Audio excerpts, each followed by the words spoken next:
Dalam upaya memberikan layanan berkualitas dalam hal pengurusan izin usaha di Kabupaten Badung, Pemkab Badung melalui Dinas Penanaman Modal dan Pelayanan Terpadu Satu Pintu menyelenggarakan sosialisasi dan BIMTEK pelaksanaan perizinan dengan sistem online single submission OSS. Sosialisasi dan BIMTEK OSS diikuti 300 peserta yang berasal dari unsur pelaku usaha, asosiasi profesi, perhotelan, restoran, villa, asosiasi notaris dan pengacara, REI, Gapensi, HIPMI, dan Asosiasi Dokter.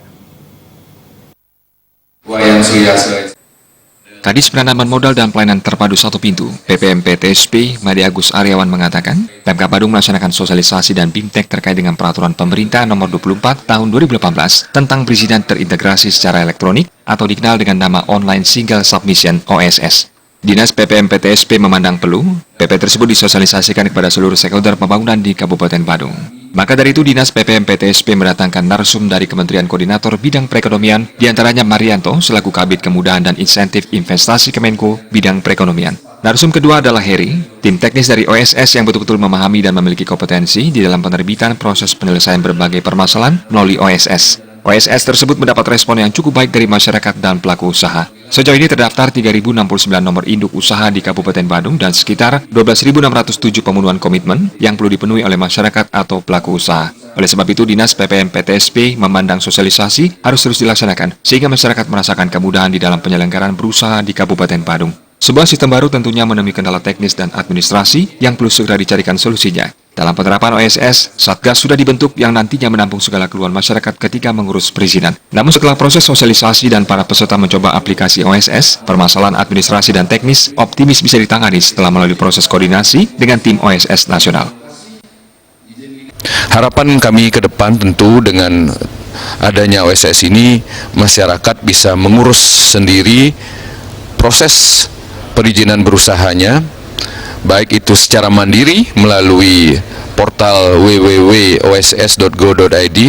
atau datang ke kantor kami juga siapkan tenaga berbantuan untuk memfasilitasi proses pendaftaran lewat OSS. Dan ke depan sesuai dengan peraturan, kami akan buat juga pelayanan prioritas bagi penanam modal yang memang betul membutuhkan priority service, ya, pelayanan yang cepat dengan investasi yang tentunya akan berdampak positif kepada Kabupaten Badung. Marianto selaku Kabid Kemudahan dan Insentif Investasi Kemenko Bidang Perekonomian mengatakan, dengan adanya PP nomor 24, semua proses penyelesaian kepengurusan perizinan mempunyai batas waktunya. Dahulu pengurusan izin memakan waktu hingga 4 tahun hanya untuk mengurus lokasi.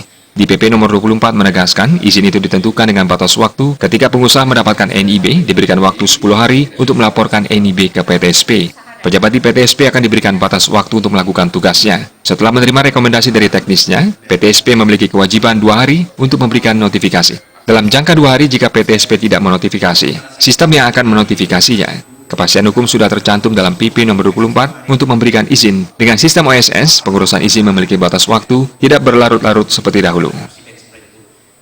Harapan kami di kegiatan sosialisasi dan bimbingan teknis ini yang telah kami lakukan bahwa masyarakat yang berada di Kabupaten Badung itu bisa menguasai sistem OSS maupun kesadaran masyarakat untuk melakukan perizinan, Pak. Yang selama ini banyak izin-izin yang tidak jelas, maka dengan ada OSS ini maka izin akan semakin jelas dan mempunyai kepastian hukum, Pak, agar masyarakat itu sadar dengan adanya OSS ini, Pak. OSS diluncurkan oleh Kementerian Koordinator Bidang Perekonomian pada 8 Juli 2018 dan Pemkab Badung sudah memanfaatkan OSS di awal Agustus 2018. Gung Krisna, Bali TV.